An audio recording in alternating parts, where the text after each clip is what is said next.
Shalom.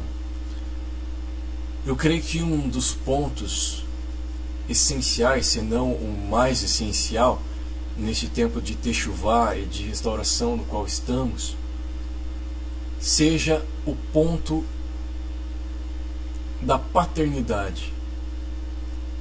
Eu creio que toda essa Teshuvá, essa restauração que estamos vivendo,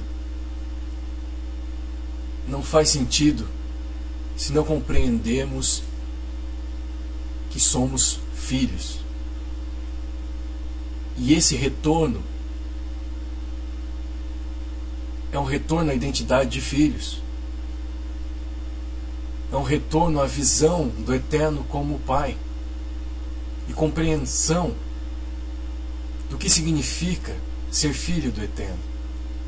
Se nós não compreendermos isso,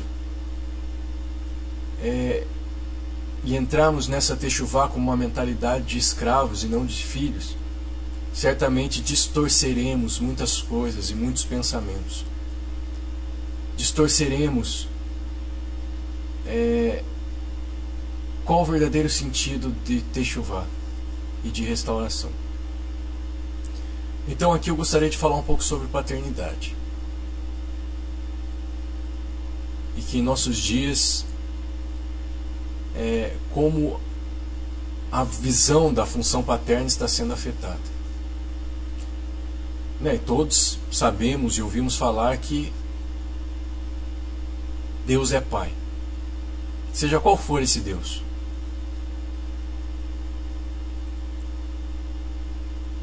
Todo aquele que é chamado pelo título Deus é considerado Pai. Mas aqui nós trataremos não de um Deus qualquer, mas do Eterno de Israel, do Elohei Avraham, Yitzhak e Yaakov, aquele a quem verdadeiramente as Escrituras falam, e não de um Deus generalizado que está na boca de todos, mas um Pai específico, na verdade o único Pai e verdadeiro. Bom, como temos visto e vivido esta realidade da paternidade? Temos vivido esta verdade? Tem havido distorção em nossa visão quanto ao princípio da paternidade? Então que haja uma testificação do sopro do Eterno, o sopro da verdade, o qual habilita o homem, capacita o homem a conhecer e a viver a verdade. Então que esse sopro do Eterno em nós, que somos filhos dele,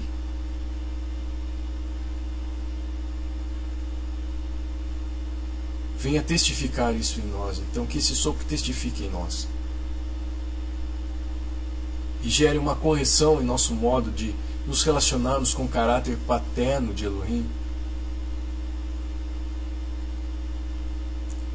Que o sopro do Eterno em nós traga luz ao nosso coração em relação à paternidade do Eterno de Israel. O Shaddai, que é aquele que amamenta, aquele que desde o princípio se mostra como cuidador e como pai da família chamada Israel. Não vou entrar nessa questão de Israel aqui, mas Israel tem um sentido muito amplo. Muito mais do que aquilo que a gente pensa. Geralmente como apenas uma nação. Vai muito além disso. Mas não vamos entrar nessa questão aqui. Mas o Eterno é pai de uma família de santos. Ele é pai desde o princípio. O Shaddai, desde o princípio, já era pai de Yeshua. Já era concebido em seu pensamento a pessoa de Yeshua. E a maneira que ele formou o homem foi diferente das demais criações. O Eterno formou o homem não como uma criação qualquer, mas com o propósito de ser filho. Ele predestinou o homem a ser conforme a imagem do Filho. como assim está escrito. E é interessante que Shaddai é uma expressão hebraica que significa aquele que amamenta, trazendo-nos então um sentido do cuidador.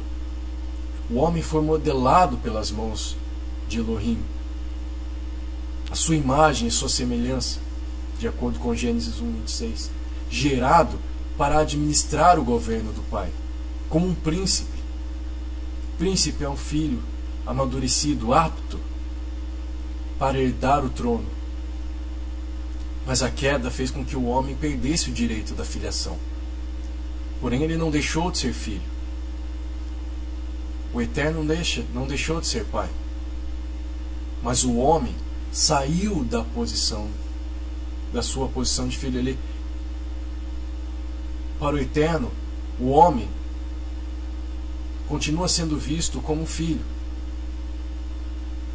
Mas o homem, ao se distanciar do Eterno, passa a não ver ele mais como um pai.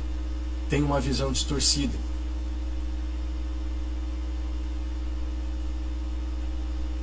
E passa a não desfrutar mais do direito de filho. Não porque o Eterno deseja isso, mas porque o filho decidiu por sair da casa do pai. Isso a gente vê na parábola do filho pródigo, quando Yeshua fala lá que o filho decidiu sair da casa do pai. Mas o pai continuava vendo ele como filho. Bom, Yeshua veio resgatar o direito do homem de viver como filho novamente, assim como era no jardim. Ele restaurou a paternidade do Eterno, confrontando a mentalidade de servidão que havia e que infelizmente ainda há. Como assim está declarado: todos aqueles quanto receberam, deu-lhes o poder de serem feitos filhos do Eterno, filhos do El Shaddai. Yeshua traz novamente para o seio do Pai, para que receba o alimento do seio do Pai, como aquele quem está amamentando.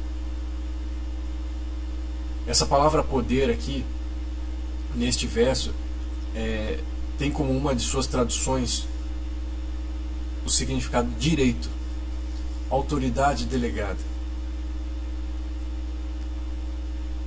Então nós temos que o direito da filiação é devolvido.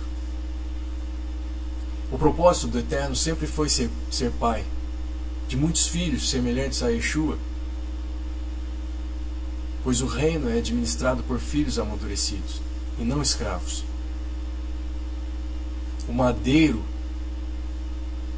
no qual Yeshua foi pendurado foi um meio para trazer o homem de volta à realidade de filho. O madeiro não é o fim. O filho, Yeshua, não é o fim. Ele é o meio. Ninguém vem ao Pai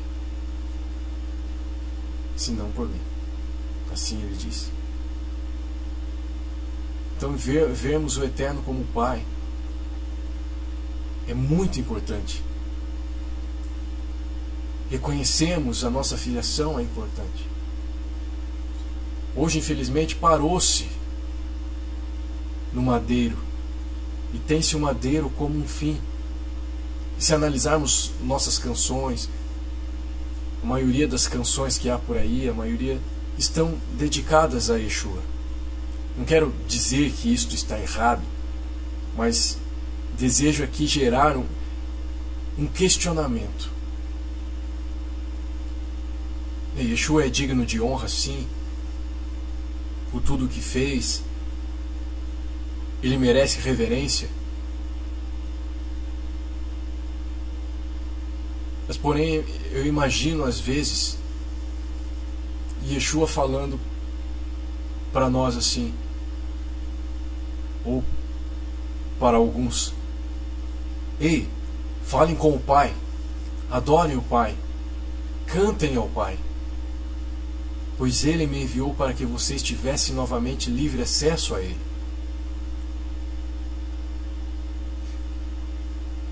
Yeshua disse: eu sou o caminho, a verdade e a vida, e ninguém vem ao Pai senão por mim. Ele é o caminho no eterno. Ele é o caminho no eu sou, que conduz ao Pai. Então precisamos estar bem certos quanto aos papéis desempenhados por Yeshua e o Pai. Então o direito de filiação foi perdido devido à saída da casa para entrar em uma outra casa. E Yeshua, no madeiro, ele devolve essa filiação. Ele dá condição ao homem para receber novamente o direito de ser filho, de agir como filho, pensar como filho, receber a herança como filho. Em Efésios 2,18 diz assim: porque por ele, Yeshua, ambos temos acesso ao Pai em um espírito, em um sopro. Ou seja, ambos, o contexto desse texto aqui é que tanto os da casa de Efraim, quanto os da casa de Judá, quanto os naturais, quanto os não naturais de Israel, todos, por meio de Yeshua, temos acesso ao Pai, em um mesmo propósito, no mesmo propósito.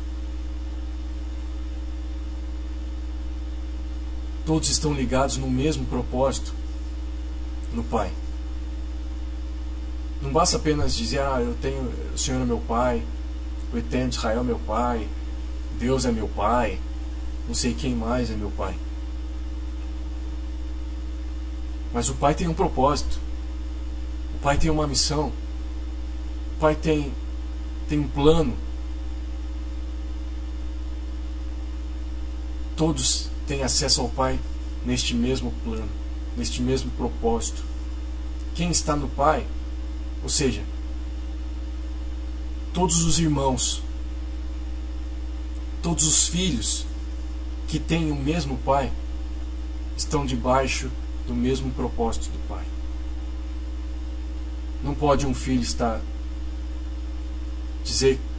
não podemos dizer que temos o mesmo Pai, mas estarmos em propósitos diferentes. Como aqui diz, ambos temos acesso ao Pai em um espírito, em um propósito. Bom, a lei natural da vida é que todo homem,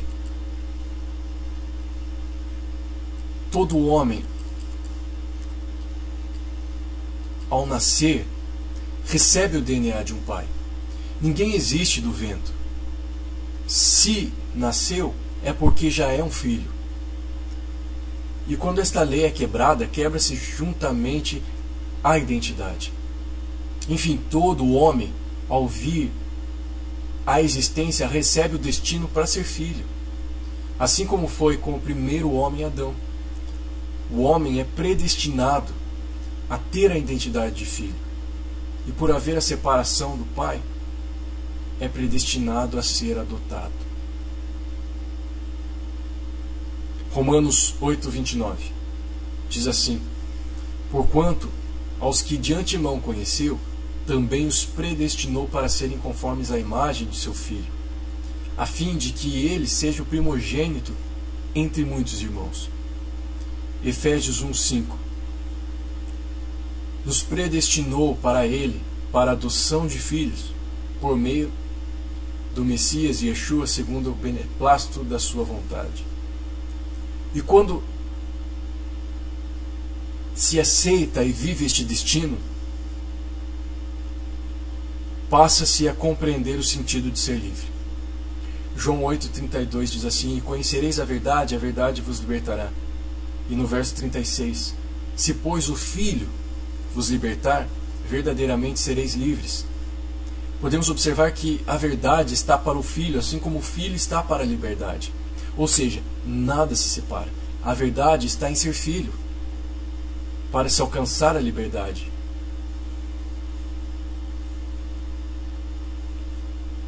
Mas é importante lembrarmos que ser livre não é ser isento de obrigações, pois o filho tem obrigações, mas significa ser desligado da escravidão, dos serviços forçados dentro de um império. Significa receber o direito de novamente estar dentro da casa, participando do mesmo pai e da mesma família, a qual, segundo Efésios 2, 12 e 19, é a comunidade de Israel composta pelos santos de todas as épocas, sejam naturais e não naturais, os filhos naturais e aqueles que passaram por um processo de adoção e aceitaram as regras da casa, no caso, a comunidade de Israel ou comunidade dos santos. Nós vemos isso em Efésios 2, verso 11 e 12, diz assim: portanto, lembrai-vos de que outrora vós gentios na carne, chamados em circuncisão por aqueles que se intitulam circuncisos na carne, por mãos humanas, naquele tempo estáveis sem o Messias, separados da comunidade de Israel, estranhos às alianças da promessa, não tendo esperança e sem o eterno no mundo. Verso 18 e 19. E vindo, evangelizou paz a vós outros que estáveis longe, e paz também aos que estavam perto, porque por ele ambos temos acesso ao Pai em um Espírito, ou seja, no mesmo propósito. Assim, já não sois estrangeiros e peregrinos, mas concidadãos dos santos, e sois da família de Elohim. E João 8,35 diz assim: o escravo não fica sempre na casa, o filho sim, para sempre. Romanos 8,15. Porque não recebestes o espírito de escravidão, para outra vez estardes em temor, mas recebestes o espírito de adoção, pelo qual clamamos Abba Pai. E relacionado a Efésios capítulo 2, verso 18 e 19, gostaria de fazer uma observação. Ali, quando fala vós que estáveis longe, podemos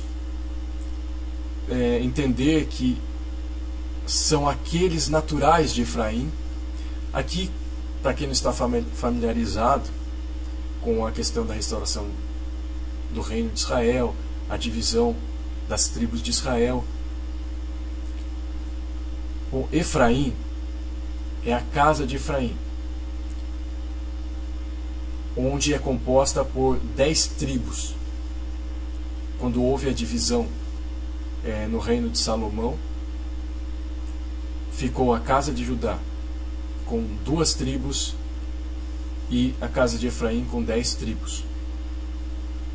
A casa de Efraim se misturou com os gentios, se misturou com os costumes dos povos, se afastou do Eterno, ficou longe da casa. Então estes estáveis longe, nos indica a casa de Efraim que estava longe, as 10 tribos que se misturaram entre as nações, que se afastaram da família. E também pode nos indicar os não naturais, ou seja, estrangeiros sem ligação genética com Abraão. E quando vemos aqui, quando está escrito sobre aqueles que estavam perto, pode nos mostrar os naturais da casa de Judá, ou seja, os judeus. Isso pode parecer um pouco confuso para quem não está muito acostumado, mas esse é um assunto para outra ocasião. Mas continuando ali ainda em Efésios 2, então a família dos santos que ali está referida está relacionada à comunidade de Israel, citada no verso 12. Entendendo que essa comunidade de Israel é algo muito além daquilo que é físico e temporal. Geralmente, quando se pensa em comunidade, geralmente nos meios religiosos, se pensa em um lugar onde há uma denominação, uma reunião, algo desse tipo, física, num local. Mas essa comunidade ali que Paulo fala, a comunidade de Israel, é algo atemporal, é algo que não é físico, não está dentro de um local, mas é uma comunidade formada por todos os santos, como Abraão, Isaac, Jacó, Moisés, Noé, Davi. É uma comunidade dos santos que está sobre o fundamento dos apóstolos e dos profetas. E esses apóstolos e profetas não são os discípulos ali do primeiro século. São aqueles emissários e enviados que foram desde a antiguidade. E aqueles que falaram em nome do Eterno desde antes de Yeshua. Então precisamos ter uma visão mais ampla acerca da comunidade de Israel e dessa família. Bom, o Eterno nos libertou para cumprirmos o propósito de filhos.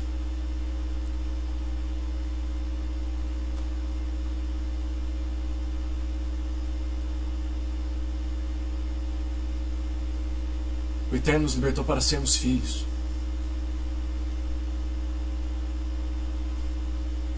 Não para sermos escravos. Bom, e mais uma observação. Em Êxodo 4:22 diz assim: dirás a Faraó: assim diz o Senhor, Israel é meu filho, meu primogênito. Bom, Israel é o primeiro filho, como o Eterno mesmo disse. Logo, os demais irmãos que viriam depois participam do mesmo DNA de Israel. As demais nações, ao se achegarem ao Eterno, se tornam irmãs de Israel, fazendo-se participante do mesmo DNA, da mesma informação genética e hereditariedade. E quando falamos de DNA, falamos daquilo que é interno, contido no sangue, na vida, e que também pode ser visto nas características físicas e visíveis no corpo, porém não necessariamente naquilo que se cobre o corpo. Por exemplo, a roupa que eu uso não está relacionada ao meu DNA. A minha vestimenta não está relacionada ao meu DNA. Mas enfim, não há como dizer ser filho do Eterno de Israel se houver outro DNA. E se estiver em outra casa. Não possuir a mesma genética, não possuir as mesmas características e hereditariedade de Abraão, Isaac e Jacó, que é Israel. Bom, e filhos geram filhos. E escravos geram escravos. O filho pode servir, mas o escravo não usufrui da qualidade de filho. Yeshua é filho, por isto gerou filhos, sendo o primeiro dentre muitos irmãos. Se faz importante a compreensão da identidade de filho, para assim também haver a compreensão do valor e os benefícios da lei do Pai. E não somente da compreensão das consequências da desobediência, tal como um escravo. O escravo só conhece o sim, Senhor, e o peso da ordem que parte do Senhor da casa, mas não conhece o diálogo, não conhece o benefício e o bem-estar da ordem que o Senhor dá. Há muitos escravos hoje que geram escravos. A Torá, sem a consciência da filiação, não cumpre sua função e propósito.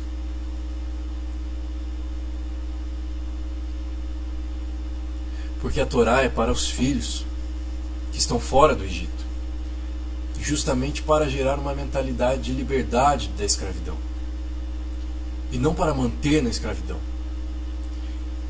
E por outro lado, aquele que diz ser livre, mas não aceita a lei do Pai, continua na escravidão, com as leis do Egito. O Eterno nos libertou do Egito para sermos filhos que servem, pois assim é dito: deixa-os ir para que me sirvam no deserto. Há diferença entre servo e escravo. Então ele nos libertou para cumprirmos o propósito de filhos.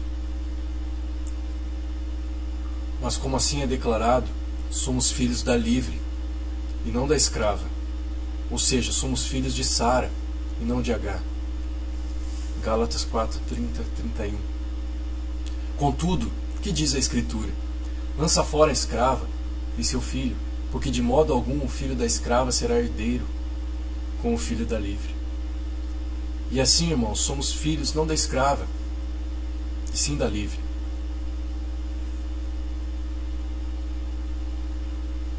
O filho serve ao seu pai, e o escravo serve ao seu senhor. Porém, um recebe a herança, e o outro não. O escravo obedece, mas o que é do seu senhor não lhe pertence, e por obrigação ele serve. Porém o filho obedece cuidando daquilo que lhe pertence por direito.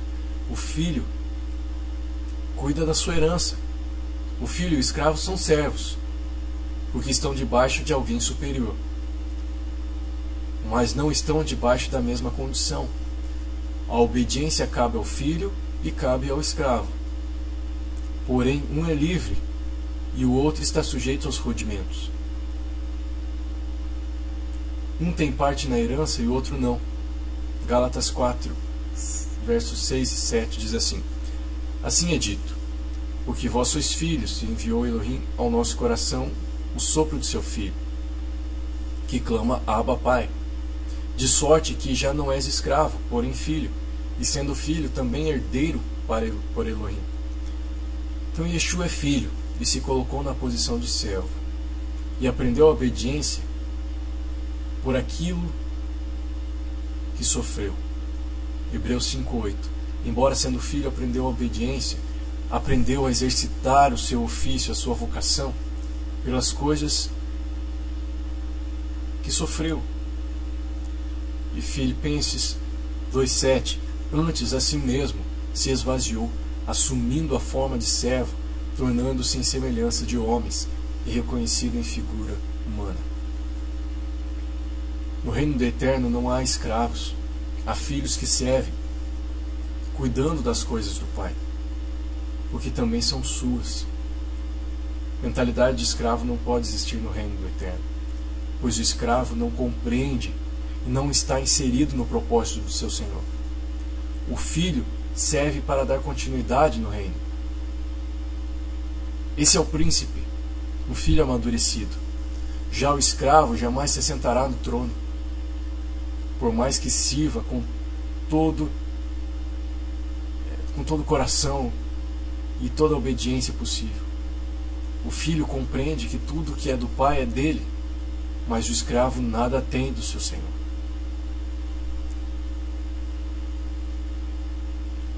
Assim vemos na parábola do filho pródigo, onde o filho mais velho não entendia que era filho, mas apenas um servo, porque ele disse assim para o pai.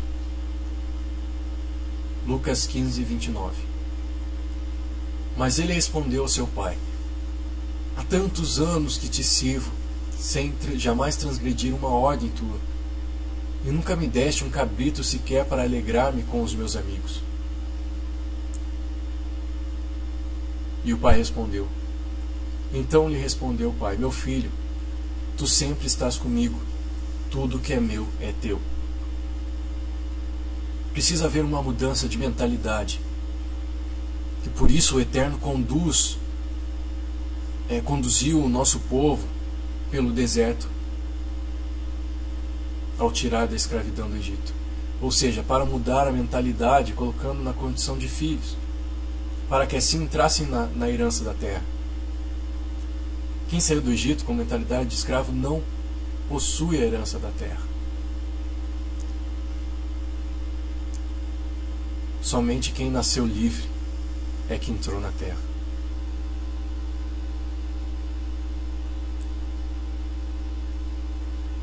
Quem saiu do Egito como escravo ficou no deserto. Pereceu no deserto.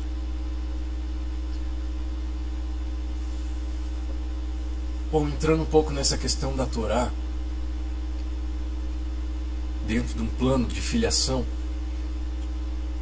eu creio ser importante nós compreendermos algo aqui. Torá significa instrução, e não simplesmente lei. Ou seja, os mandamentos do Eterno não são apenas para serem obedecidos como um livro de credos, com dizeres do tipo, não é permitido, isso pode, isso não pode. Torá é instrução, é ensinamento. Portanto, os mandamentos do Eterno são para instruir e ensinar. É preciso compreender seus ensinamentos. Entendo que o Eterno não está preocupado que simplesmente se faça. Ele quer que se aprenda. Ele quer que haja um aperfeiçoamento.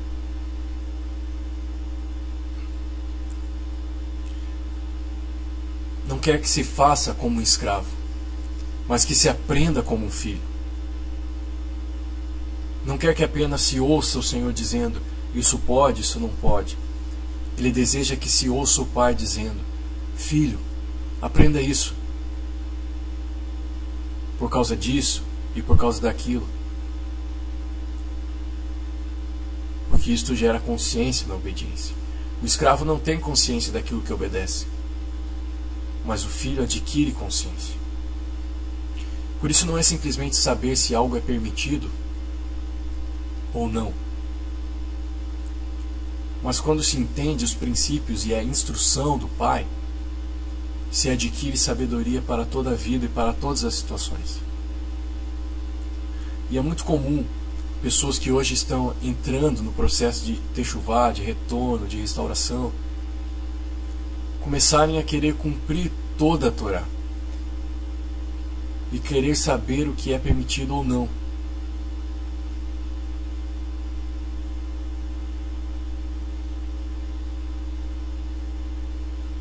E isso porque geralmente a primeira coisa que se ouve em questão a techuvá é um retorno à Torá. E geralmente então se entra com esse pensamento, essa mentalidade escrava, querendo cumprir a Torá como uma obrigação mesmo, como algo que eu preciso fazer, eu tenho que fazer agora, eu preciso saber todos os mandamentos, eu preciso conhecer todos os mandamentos, eu preciso obedecer todos os mandamentos, eu preciso, com essa mentalidade escrava. Mas o ponto essencial da techuvá é adquirir a compreensão da filiação. A Torá precisa ser entendida e vivida sob o olhar do filho e não sob o olhar de um escravo. O escravo cumprirá as ordens de uma maneira diferente que o filho.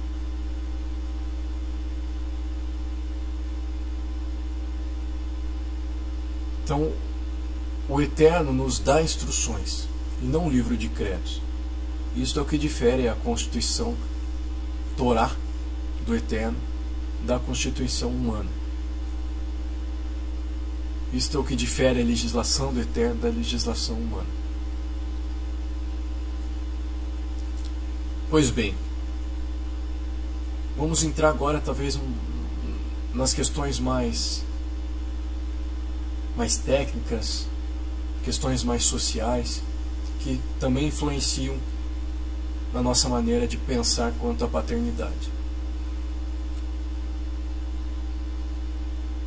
Vamos ver uma condição psicossocial que nos remete a uma situação de orfandade.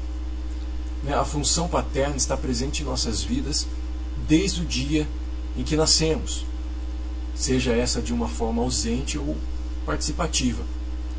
Esta paternidade, ao meu ver, é extremamente importante na definição de nossos caminhos como pessoas.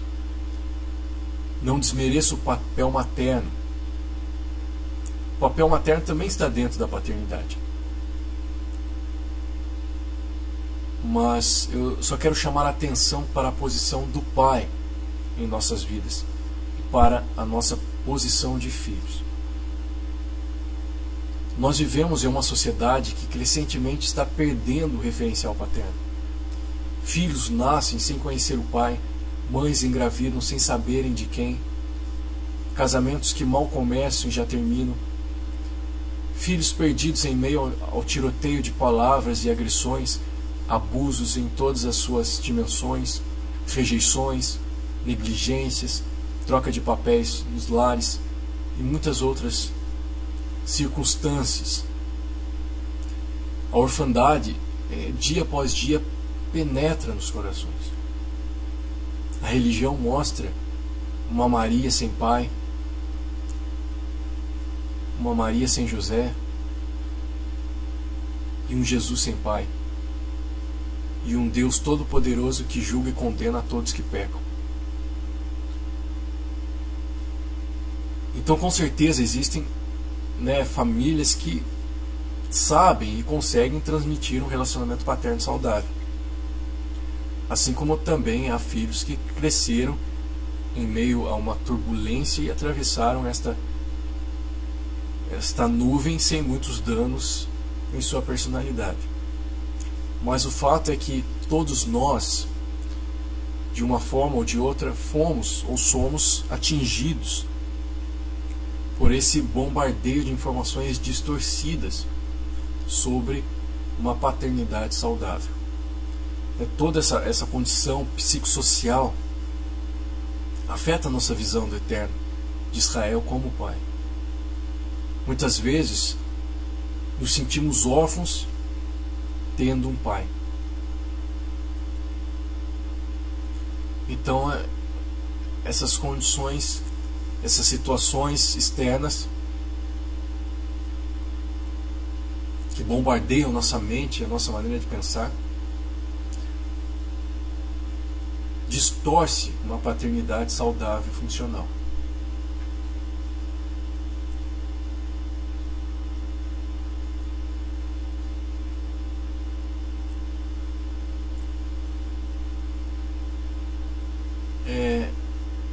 Eu sei que agora aqui nós vamos entrar ser um pouquinho mais teóricos, mas eu entendo que também é importante para uma compreensão de alguns aspectos psicológicos. Bom, levando em consideração a relação interacionista, ou seja, a interação do indivíduo com o meio no qual ele está. E eu quero citar um pouco dos estudos sobre o desenvolvimento cognitivo do ser humano, realizados por Vygotsky, que é um psicólogo e educador que nasceu em 1836 e faleceu em 1934. Bom, as funções superiores psicológicas referem-se a processos voluntários, ações conscientes, mecanismos intencionais e dependem de processos de aprendizagem, por exemplo, a linguagem e a memória. E são construídas ao longo da história social do homem com relação ao mundo.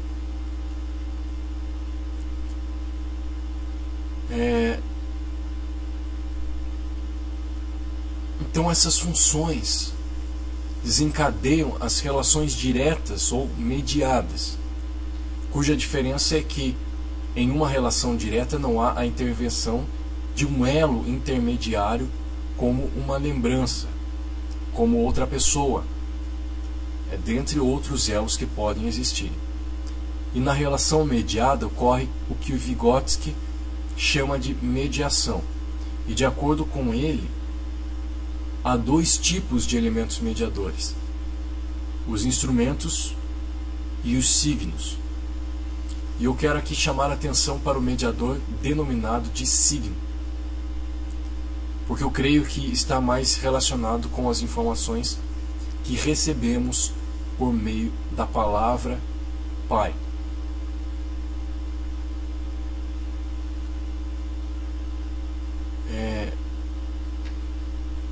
E aqui só abrindo um parênteses, afirma-se inicialmente que é a palavra. A palavra é um signo,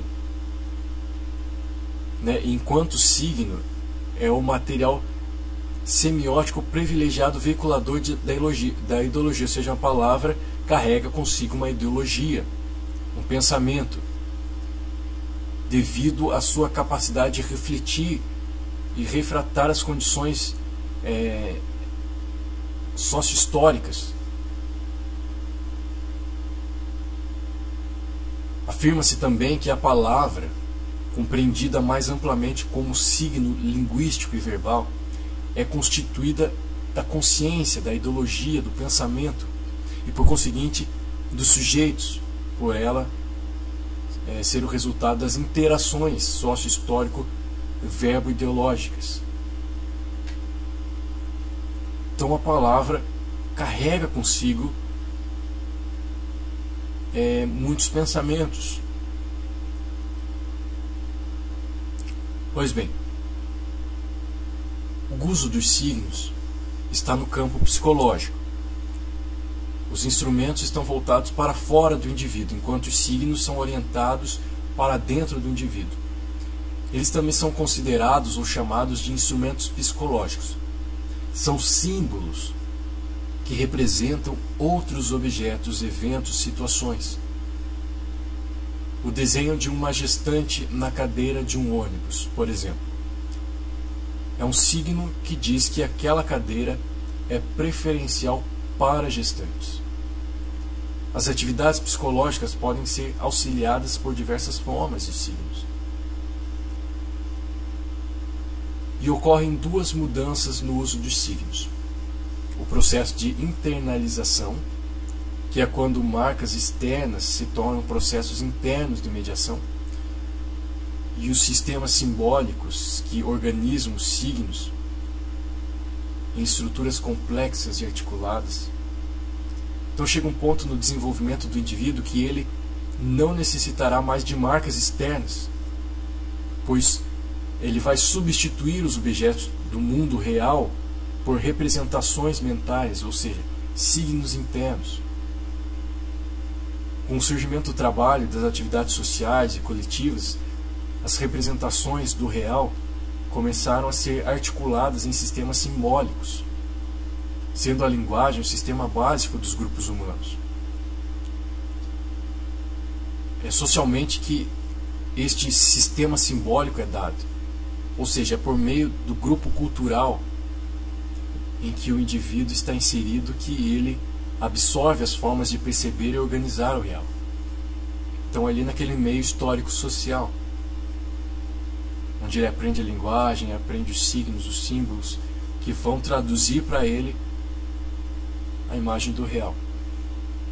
Os sistemas simbólicos podem ser considerados como um filtro, que dá a capacidade ao indivíduo de ver o mundo e se inteirar nele. Quando um carro é visto por uma pessoa, por exemplo, ela não o vê como um monte de informações incompreensíveis, mas devido a uma representação mental adquirida e construída socialmente a respeito do conceito de carro, ela consegue compreender o carro.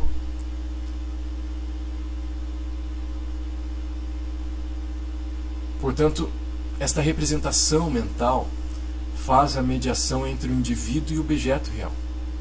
E é neste meio cultural que estas representações são geradas, os signos construídos e constituídos como um código para a decifração do mundo. Desde o nascimento, através das relações interpessoais, o sujeito é exposto a várias formas de influência que vão determinar o desenvolvimento do seu mundo. Essas influências vêm primeiramente de fora para dentro, através das ações externas do ambiente acerca do ambiente que o cerca. E após esse processo é que o indivíduo vai desenvolver processos psicológicos internos. Eu sei que está parecendo, às vezes, está parecendo algo muito teórico, muito confuso para alguns, mas isso vamos perceber que na verdade é simples.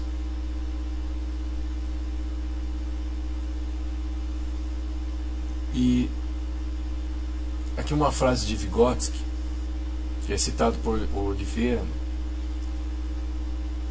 Ele afirma que todas as funções do desenvolvimento da criança aparecem duas vezes. Primeiro no nível social e depois no nível individual. Primeiro entre pessoas, que é interpsicológica, e depois interior da criança, que é intrapsicológica. Bom, para Vygotsky, esse processo de absorção interna do indivíduo com relação à cultura não é um processo passivo, mas sim é um processo de transformação, porque a cultura está em constante movimento. Bem, talvez então você esteja se perguntando o que tudo isso tem a ver com a paternidade. E eu entendo que está muito relacionado com o assunto, porque a palavra pai é um signo, é um símbolo. Isto é, ela nos diz, segundo a nossa cultura, que pai é um homem que tem um filho. Para todos a palavra pai tem este sentido. Pai é uma pessoa que tem um filho, é um homem que tem um filho. A palavra pai então é um signo, é um símbolo que transmite uma ideologia, transmite um conceito, transmite um pensamento, tal como aquela plaquinha que há na porta com um homem de cartola em um restaurante. Ali é um símbolo, um signo que transmite uma mensagem. Ou seja, ali é o banheiro masculino. Da mesma forma é a palavra pai.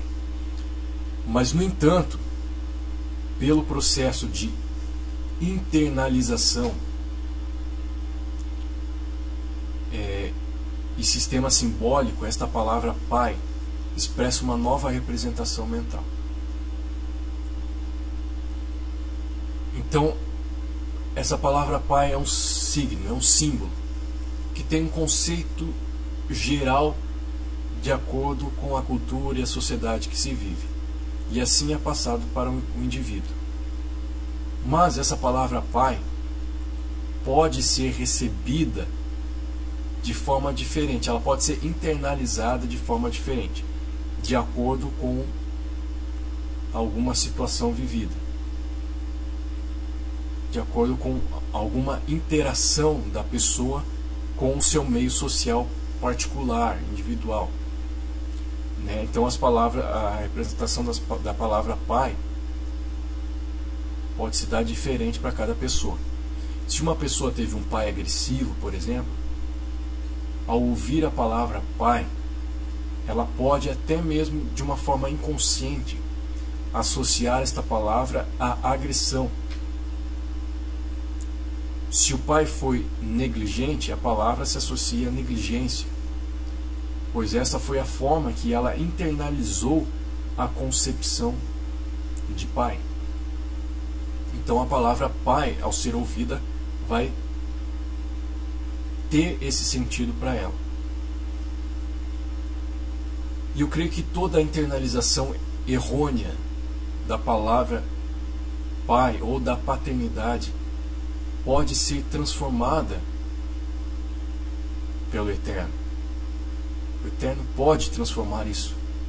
Ele pode restaurar isso dentro de nós.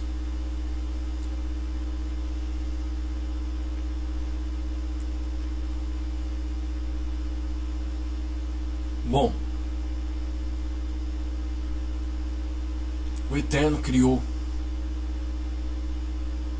a família com o intuito de ser um meio onde pudéssemos conhecer o seu caráter paterno, ou seja, como uma sombra de uma realidade espiritual. Quando esta estrutura é quebrada, acabamos vendo o Eterno, o Pai, o único verdadeiro, da maneira que foi transmitida a nós. Exemplo, se o meu pai foi um pai ausente e não realizou a sua função determinada, não demonstrou carinho, o afeto, pode haver uma grande possibilidade de que eu veja o Eterno como um Pai ausente e distante, onde não conseguirei compreender o seu amor por mim. Eu posso até me relacionar com Ele, tendo Ele como Senhor, mas haverá uma dificuldade no relacionamento de pai e filho. O meio em que estamos inseridos influi na visão que teremos do mundo, ou como veremos o Eterno, o Senhor, o Criador, aquele quem nos formou.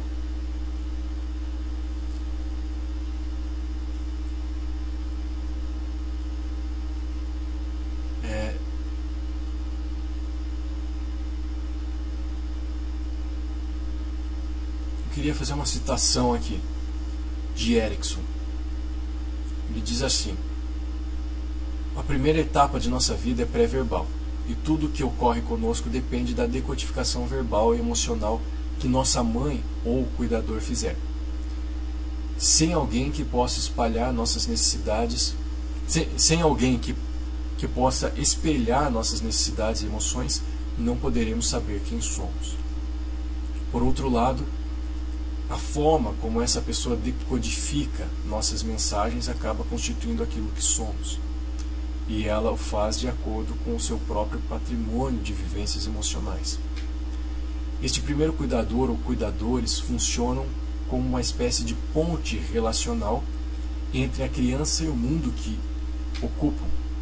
Num primeiro momento, o lugar que o eu da criança ocupará mais tarde. Então, antes de sermos eu, entre aspas, somos nós, entre aspas.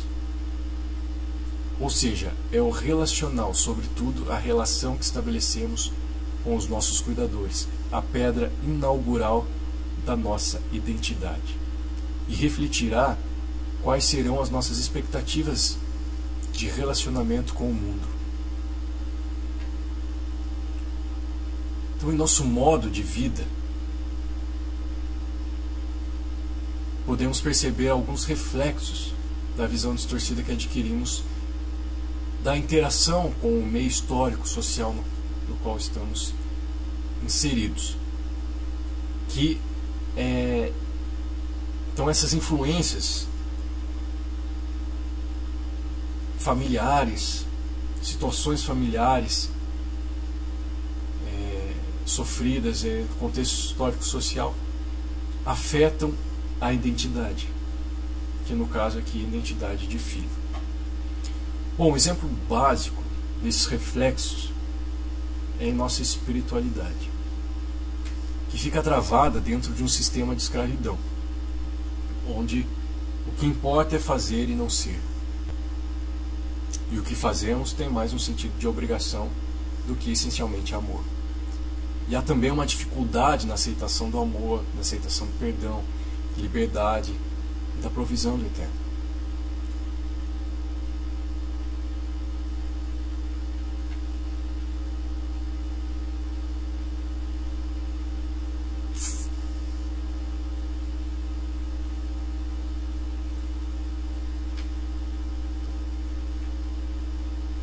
E a distorção da nossa identidade como filhos e a relação que temos com o Eterno como Pai podem ser percebidas no cotidiano em ocasiões onde agimos com insegurança, medo de errar, falsa humildade, medo de se expor, medo de tomar decisões.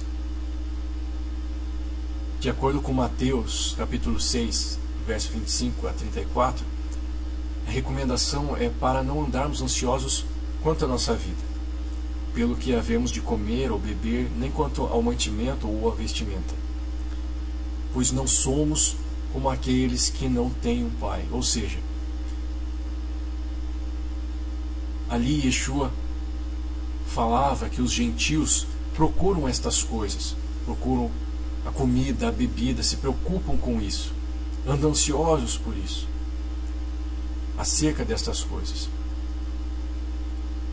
porque eles não tinham um pai, eles estavam como órfãos, como alguém que não tem um cuidador.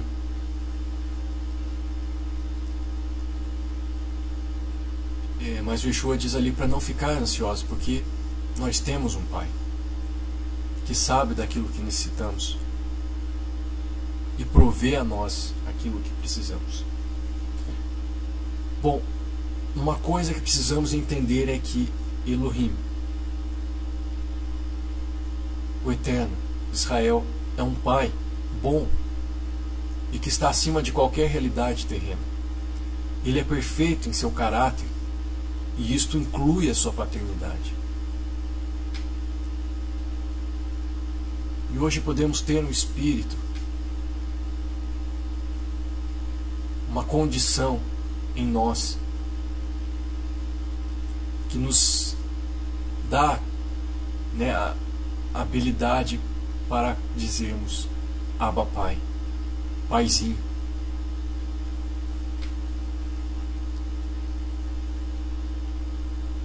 Então, vimos que uma paternidade saudável, quanto uma paternidade não tão saudável assim, podem trazer consequências na nossa maneira de viver, ou seja, em nosso comportamento. E entraremos agora um pouco neste assunto. E eu quero entrar somente em 2 aspectos de comportamento, que também aqui seja algo um pouco teórico também, mas talvez não menos importante. Então eu quero aqui tratar de 2 aspectos de comportamento. Um é o reforçamento positivo e o outro é o comportamento de modelação.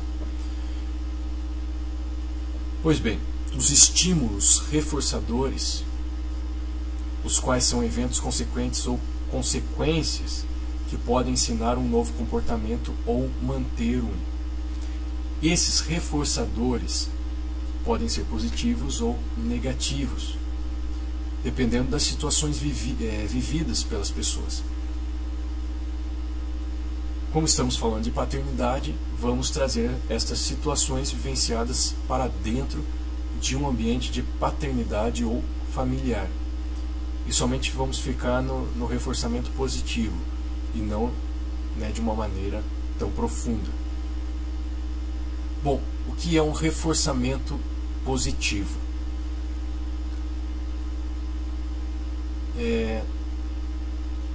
Consiste na apresentação de um reforçador positivo, ou seja, qualquer recompensa, ganho ou acréscimo de algo que seja considerado bom para o indivíduo, fornecido logo após este apresentar então um comportamento determinado. Então vamos ver um exemplo que você possa aí tentar visualizar este exemplo. Então nós temos uma criança com o nome de Camila. Um exemplo. Ela chegou da escola e mostrou à dona Eliana o boletim com boas notas.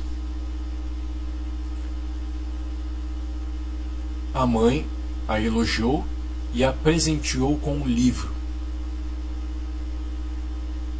Então, neste exemplo, o reforçador positivo do bom desempenho da Camila foi o elogio da mãe e o livro recebido.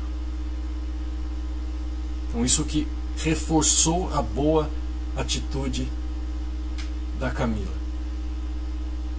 E segundo estudiosos, um poderoso reforço é o carinho na forma de expressões de afeto, ou seja, sentimentos positivos dos pais em relação à criança. Estímulos reforçadores ou consequências positivas aumentam a probabilidade de ocorrência de comportamentos desejáveis.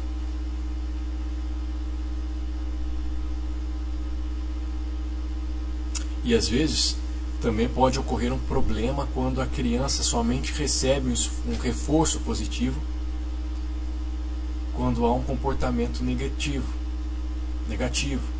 que infelizmente é o que ocorre na maioria das famílias. Ou seja, quando a criança tem um comportamento positivo, não é reforçada, não é elogiada, não ganha um presente ou algo assim, pois este é um comportamento, né, que deve ser normal. A criança deve agir bem, deve se comportar bem, ter um comportamento positivo. Então isso é normal e não precisa de um reforçamento para isso. Em outras palavras, seria como dizer assim: não faz mais que obrigação se comportar bem.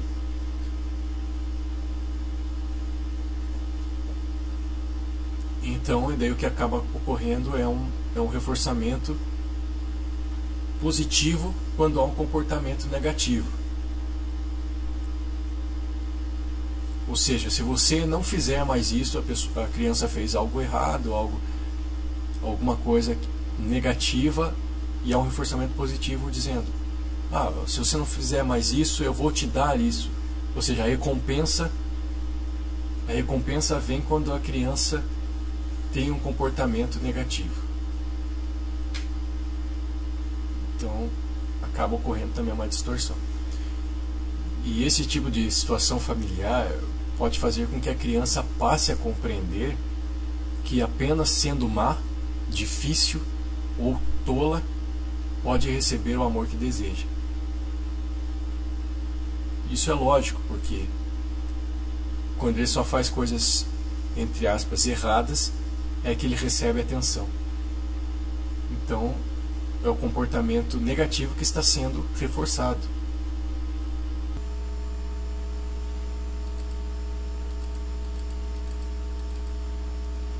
Como, por exemplo, às vezes o que se vê muito é uma criança que vai no mercado e ela quer tanto algo, quer um doce, quer um chocolate, quer um brinquedo, alguma coisa assim,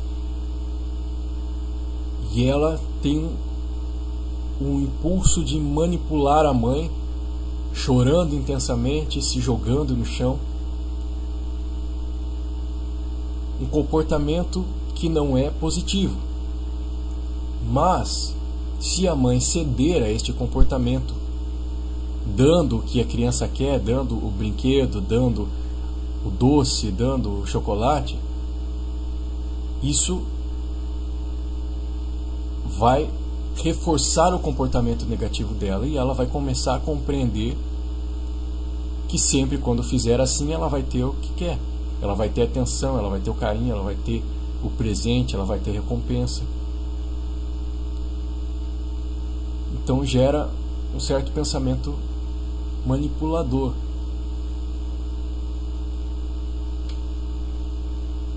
Bom, agora temos a questão da modelação. Que vem a ser a modelação? É um comportamento que é aprendido por modelação quando passa a ocorrer a partir da observação da forma de agir de outra pessoa. Por isso é modelação. Ou seja, quando há observação de como a outra pessoa age. Então a criança é modelada por aquilo que observa o outro fazendo. Este processo ocorre sempre que há fornecimento de um exemplo que pode ser imitado, e sempre que a partir dessa imitação o observador aprende então novos comportamentos. Visualize aí um exemplo. Então, o Pedro vê seus pais brigando e gritando um com o outro frequentemente. E com o tempo, Pedro começa a brigar e gritar, tanto em casa como com seus amigos, na rua, na escola, na praça. Ele então modelou o comportamento de seus pais. Ele foi modelado de acordo com aquilo que observou dos seus pais. Mesmo sem perceber isso, mesmo sem ter a consciência de dizer: eu vou fazer isso porque os meus pais fizeram isso. Não, é algo que ele foi modelado, é algo que foi naturalmente adquirido.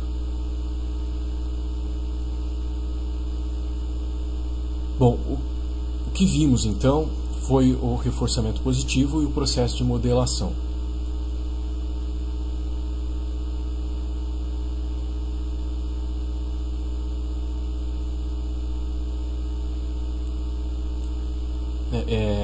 E essas citações aqui, isso que a gente viu sobre reforçamento positivo e processo de modelação, são citações, exemplos extraídos do livro Compreendendo Seu Filho, uma análise do comportamento da criança, que é por Silva Canaã Oliveira, Maria Elizabeth Coelho das Neves, Francinete Melo e Silva e Adriene Maia Robert, editora Pacatatu. Então eu creio que esses processos têm muito a ver com a paternidade que vivenciamos, pois pode ser que tenhamos alguns comportamentos negativos ou desagradáveis que adquirimos devido a esses fatores, ou seja, devido a um reforçamento que nós tivemos, ou por uma observação que nós fizemos e assim fomos modelados em nosso caráter, nossa personalidade, nossa identidade. E, resumindo, vemos os dois extremos no caso do reforço positivo, isto é, posso entender que somente eu sendo uma pessoa boa, puritana, perfeita, sem erros, é que alcançarei benefícios, elogios, palavras de afirmação, aceitação, amor e afeto. Ou, sendo uma pessoa má e difícil, então há os dois extremos. Quando a pessoa ela é muito boa, muito boazinha, para alcançar benefícios e não ser rejeitada, ou a pessoa vai ser muito má e difícil. Precisamos rever então esses comportamentos em nossas vidas. E na questão da modelação, precisamos rever certas ações e atitudes não agradáveis ou saudáveis que adquirimos por observar nossos pais ou aqueles que estavam sob a figura de autoridade. E cabe ao Espírito do Eterno, ao sopro do Eterno em nós, trazer luz sobre esses comportamentos. E aqui é algo que eu queria dizer, que eu creio que é importante para nós. Eu creio que nem tudo precisa ser mexido dentro de nós. Não é nós que precisamos nos revirarmos por dentro e tentar achar coisas dentro de nós, mas é o Eterno que traz luz. É o Eterno que mexe em nós. Isso quando ele vê que é realmente necessário. Porque há pessoas que realmente passaram por dificuldades paternas, trazem algumas consequências em seus comportamentos, mas que às vezes não é necessário mexer. Às vezes o Eterno não mexe em certas pessoas, porque às vezes a pessoa não vai ser necessário para a vida da pessoa. Às vezes ela está bem daquele jeito, mas às vezes o Eterno vai mexer. Isso cabe ao Eterno e a cada pessoa individual compreender isso. Mas o que não é bom é que nós, por nós mesmos, tentemos achar alguma coisa dentro de nós para tentarmos consertar, porque isso pode ser perigoso, porque às vezes não é tempo e nem temos suporte para suportar aquilo que vai ser achado nessa busca. Mas o Eterno sabe muito bem até que ponto cada um pode suportar, até que ponto ele pode mexer. Então, que deixemos o Eterno trazer luz a respeito de todas essas coisas sobre paternidade, que Ele traga luz e Ele, com o seu sopro em nós, nos conduza a uma paternidade saudável. Ok, vamos para mais um ponto que eu creio também ser muito essencial para nós nesse tempo que estamos vivendo.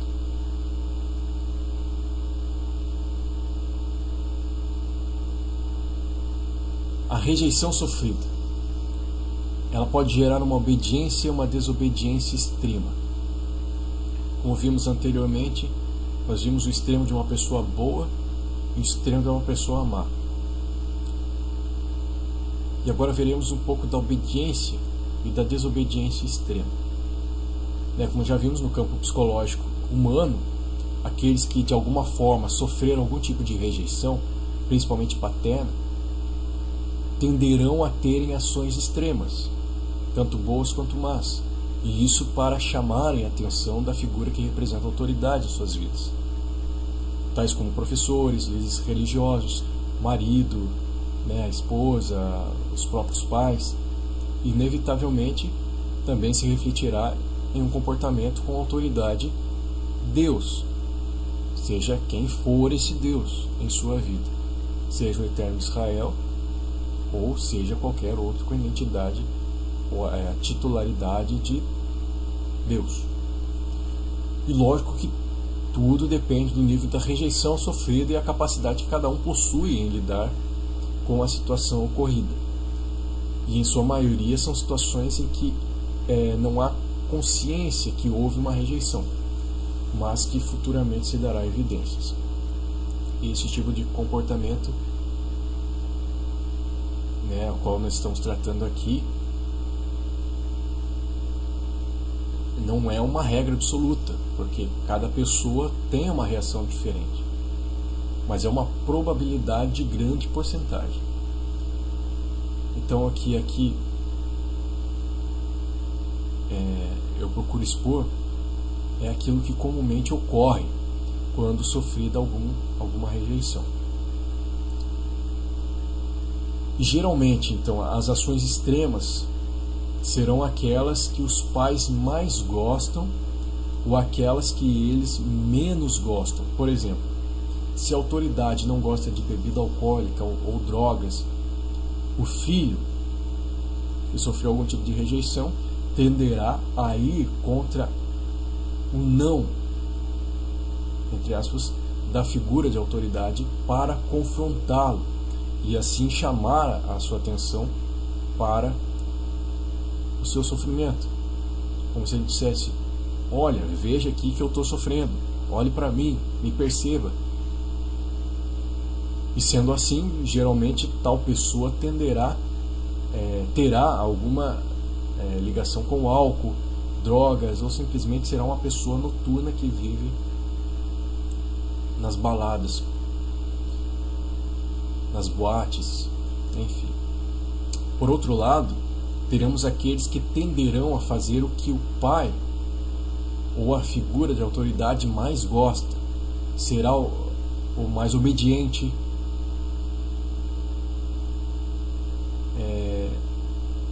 para buscar aceitação e não sofrer com mais rejeição. Essa pessoa geralmente é alguém que dificilmente consegue dizer não, é uma pessoa boazinha, tudo que lhe pedem ela faz, é alguém com características perfeccionistas e com dificuldade com limites, ou seja, uma pessoa facilmente influenciável.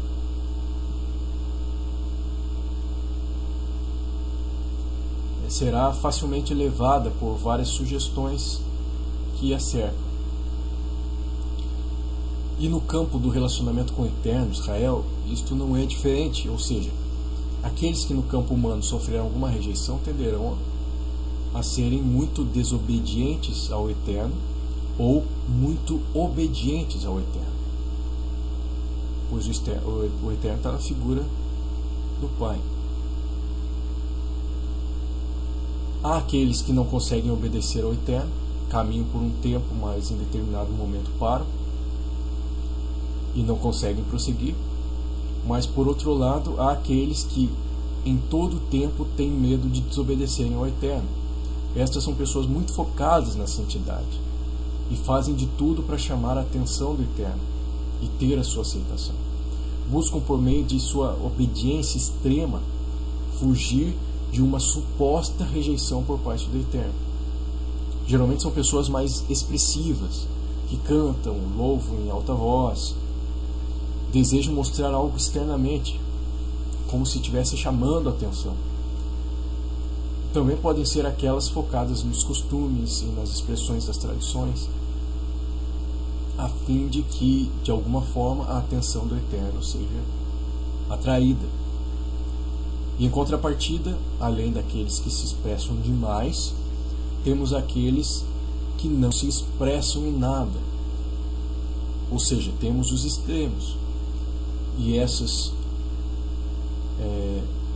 que não se expressam em nada, seja por meio da fala ou comportamento, assim fazem para que não haja nada em sua expressão que venha desagradar a autoridade e, por consequência, haja algum tipo de rejeição. Enfim, há os extremos entre aquele que fala demais a fim de agradar com alguma palavra e há aquele que fala de menos a fim de não falar algo que desagrade.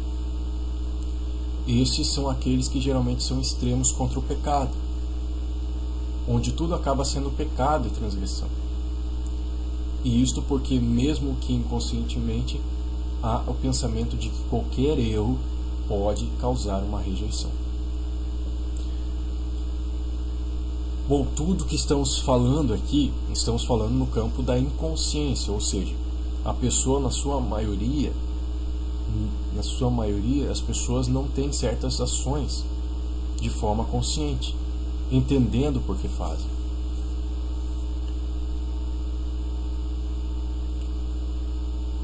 Vamos ver um exemplo nas Escrituras, tratando do psicológico humano. Vamos ver Davi.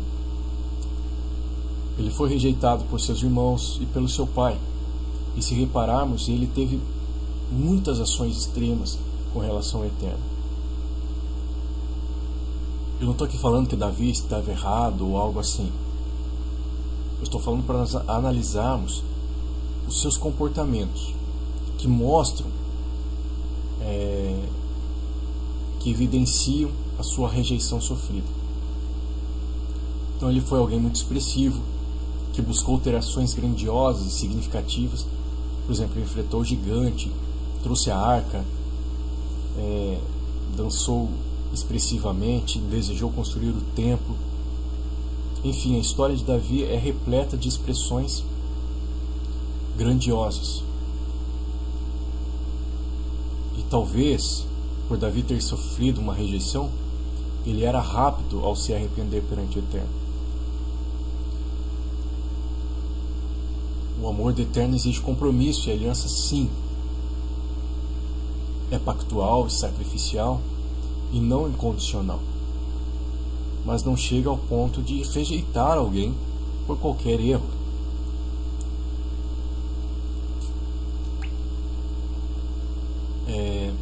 Davi teve os seus erros, muitos erros até. E no Salmo 103 declarou: sabe que somos pó. Mas no caso de uma eleição do Eterno para uma vocação ou serviço, é necessária alguma virtude e habilidade cabível ao serviço concedido. O Eterno não escolhe qualquer um para vocacionar, mas não exige perfeição no sentido de não ter falhas.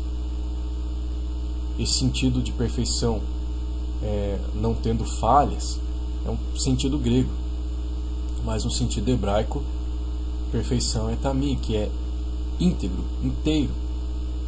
É aquela pessoa que está inteira dentro da sua função. Não que não tem erros ou que não tem falhas.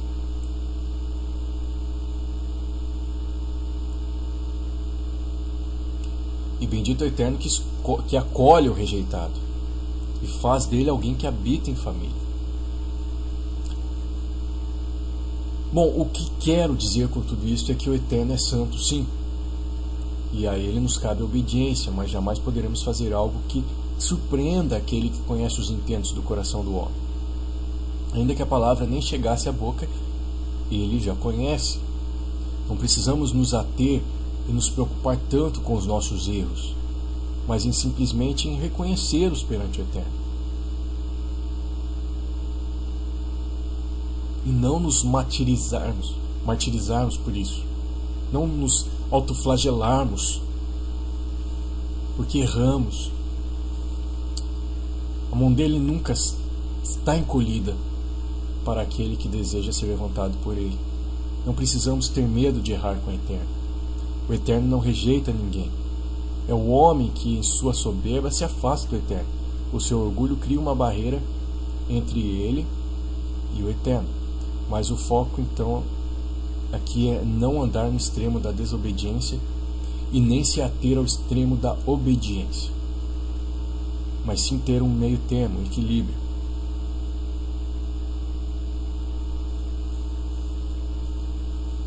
Qual a intenção da obediência ou desobediência extrema? É buscar a aceitação do Eterno? É o medo de ser rejeitado? É chamar a atenção? Então que a nossa existência não seja mais guiada em função da rejeição sofrida, porque isso também é um tipo de prisão.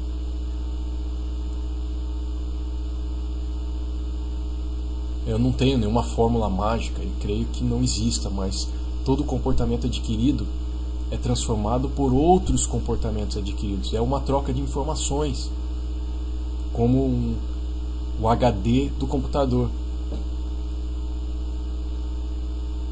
Precisa ser deletado algumas coisas e ser colocada outras informações. Assim é a nossa mente, assim é a nossa alma. Alguns comportamentos, alguns traumas sofridos, algumas coisas vão ser trocadas por meio de outras situações vividas. Por isso que não é apenas algo inativo, algo apenas que se pensa, eu tenho tal comportamento, eu vou orar, eu tenho esse comportamento. Às vezes não é assim que funciona. Eu entendo o comportamento e tenho que caminhar contrariamente a este comportamento, obtendo outros comportamentos. Mas isto então necessita de uma percepção de si mesmo e um exercício diário. Mas o importante é que não haja uma cobrança excessiva sobre si mesmo, porque isso tenderá a ocorrer, principalmente os mais perfeccionistas. E precisamos ter na mente que o Eterno nos ajuda em nossas fraquezas e conhece cada uma delas. E a sua misericórdia, a sua recebe, nos sustenta. Mas um ponto importante nesse processo é a liberação de perdão também. O que nada mais é a liberação da dívida causada por quem cometeu a rejeição, mesmo sem a intenção de cometê-la. Neste caso específico de rejeição, geralmente a não liberação da dívida mantém os laços, mantém a pessoa unida à outra esperando o pagamento da dívida, no caso, a dívida da aceitação. Então haverá sempre uma lembrança, uma memória, haverá perturbações na alma e na mente.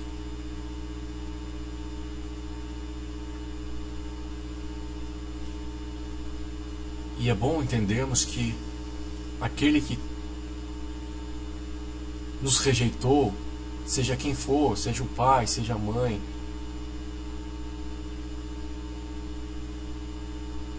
não é o vilão da história.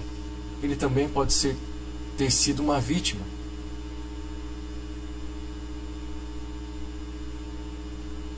Talvez também tenha sido rejeitado e por isso não soube dar a aceitação que você precisa, que você precisou.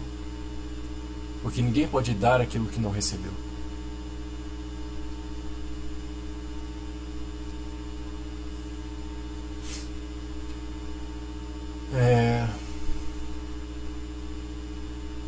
E ao que diz respeito ao nosso entendimento desfocado do Eterno Israel como Pai, dentro de uma realidade espiritual, digamos assim, uma vida dentro de um aspecto espiritual. Somos então extremamente disfuncionais, porque Yeshua, enquanto andou nessa terra, ele revelou o Pai em todas as coisas, e os seus ensinamentos estiveram inteiramente ligados a esta revelação de Elohim como Pai. Percebamos que na fala de Yeshua o tempo todo está Pai. Ele sempre fala do Pai. E vejamos alguns pontos dos ensinos de Yeshua quanto ao princípio da adoração, que é aqui no sentido de reverência, do sentido de reconhecimento de alguém superior. Essa palavra adoração aqui não é o sentido de prestação de culto, mas é no sentido de um reconhecimento de uma autoridade, de alguém superior. Então, nos relatos de João, capítulo 4, Yeshua fala a única vez sobre adoração, e ele diz que os verdadeiros adoradores adorarão o Pai em espírito e em verdade. Adorarão o Pai. Yeshua não fala dele próprio, ou que adorarão, ou que adorarão ao Senhor, mas ele usa a palavra Pai.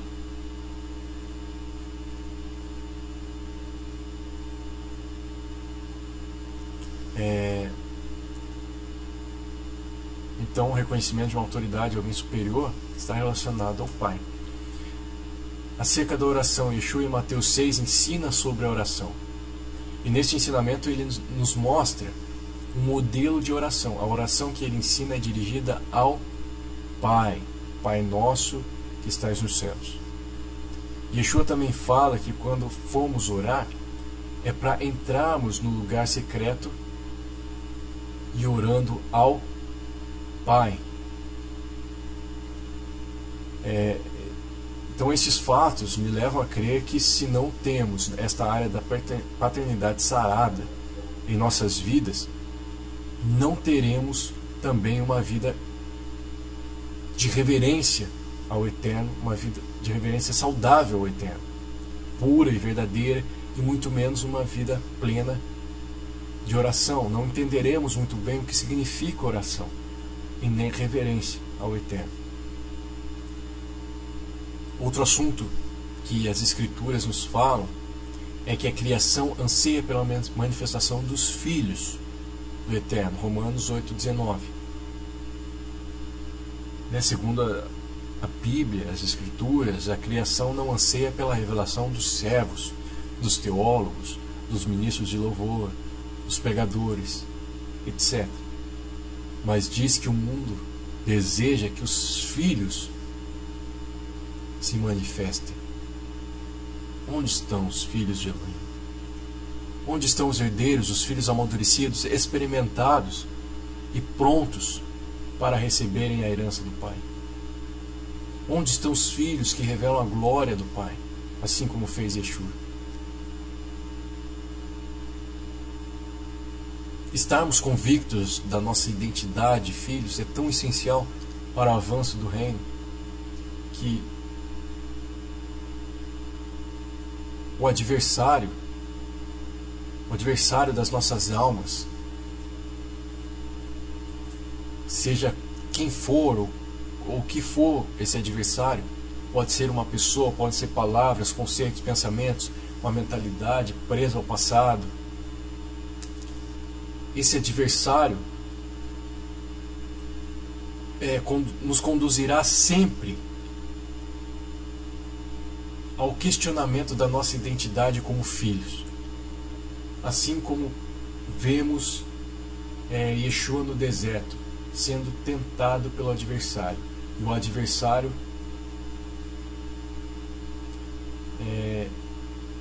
declarando da seguinte forma: se tu és o filho de Elohim, se tu és o filho de Elohim.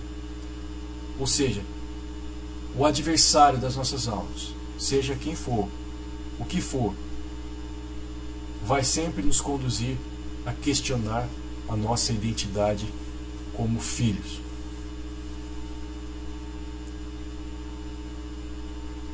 Porque se nós questionarmos a nossa identidade como filhos e ficarmos em dúvida, isso abala o cumprimento do nosso propósito na Terra. Perdemos o foco, não saberemos o que fazer, assim como se Yeshua duvidasse da sua identidade como filho. Ele não cumpriria o seu propósito, ele não iria para o madeiro, ele não saberia o que ele tinha que fazer. Então vamos permanecer firmes na tentação. Não vamos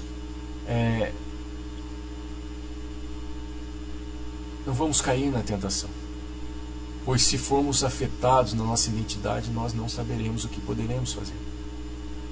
Se eu sei que sou um mecânico, por exemplo, eu sei que posso consertar um carro.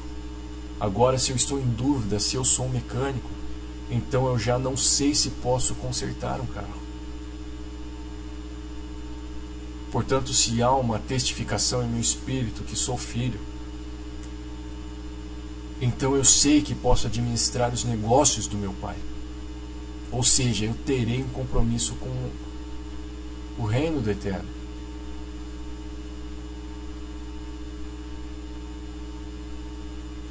E Yeshua fez isto.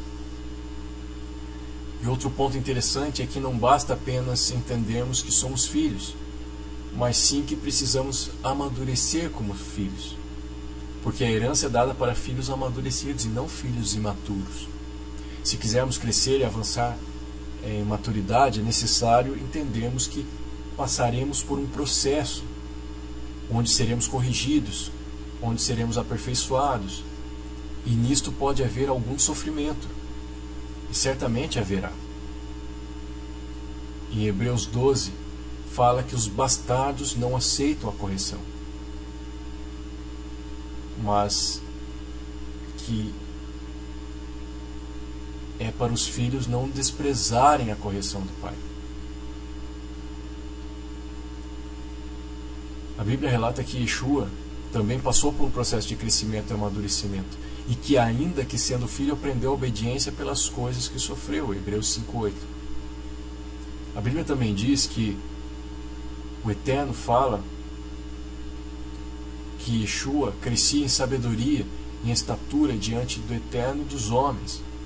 Esta palavra crescer no original tem o sentido de um ferreiro que põe o ferro no fogo e bate nele para esticá-lo.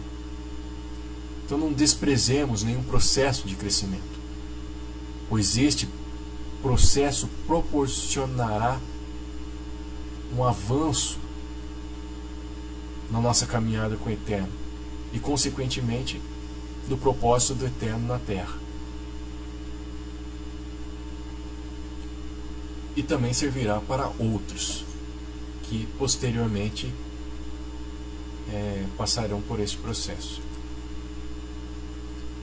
Então eu creio que o convite do Eterno, de Elohim, para nós é que conheçamos o seu caráter paterno, vivamos uma vida plena de reverência, oração, intercessão, serviço, com a mentalidade de filhos, e assim ajudemos os filhos que estão longe da casa a retornarem por meio de Yeshua. Que sejamos livres de toda a escravidão e orfandade, porque nós temos um Pai que cuida de nós, que zela por nós, que nos aceita. Temos um Pai provedor, protetor, um Pai presente, amoroso, que corrige os filhos que ama. Não precisamos mais temer o olhar da rejeição, precisamos nos ver como Ele nos vê, porque valemos mais do que os pássaros e os lírios do campo, dos quais o Pai cuida. Então não cuidará de nós, seus filhos? Segundo Romanos 8, uma das maneiras de identificarmos se estamos vivendo como filhos de Elohim é analisarmos se estamos sendo guiados pelo seu sopro, do seu espírito, ou se o nosso andar é segundo a carne. Pois os filhos de Elohim são guiados pelo sopro do Eterno. E este sopro, esse espírito, testifica em nós que somos filhos. E as nossas obras testificam de quem somos filhos.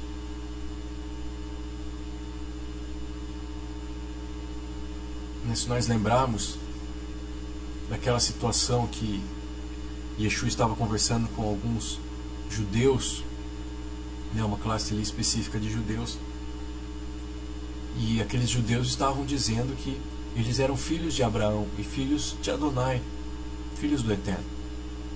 Mas Yeshua diz que eles eram filhos do adversário. E por que Yeshua diz isso? Porque as obras que eles estavam fazendo não condiziam com as obras do Eterno e nem com as obras de Abraão. Então as nossas obras mostram de quem somos filhos.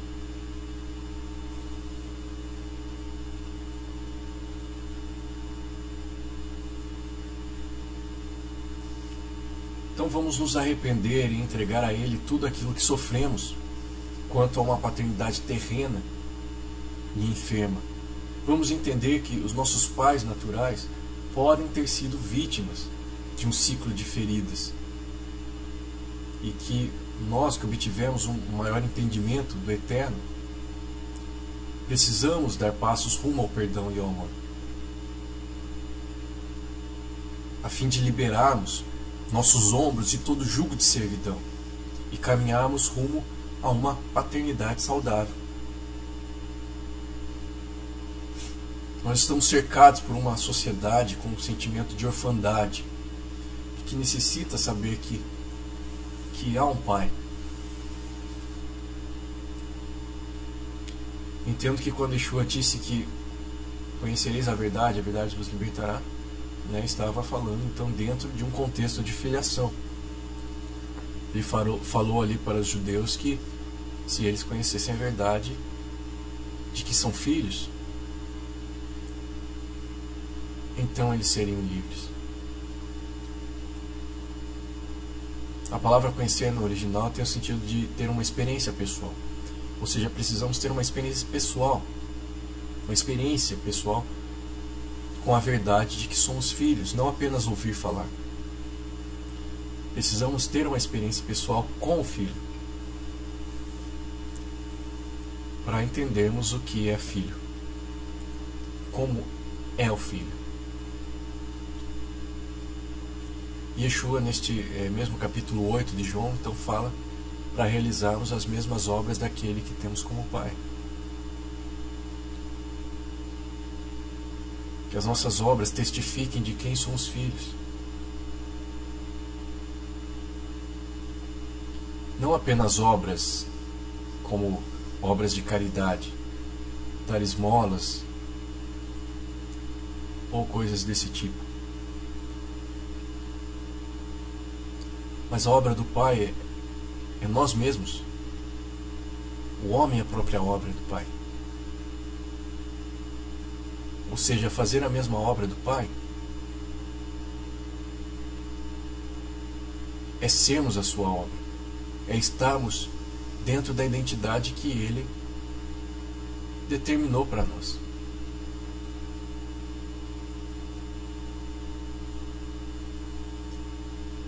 Portanto, às vezes achamos que temos Elohim como Pai, mas quais obras temos realizado? Temos sido a obra do Pai? Então vamos deixar que o Pai nos revele. Que o Pai nos revele esta verdade. E através de nós possa revelar ao mundo. Shalom.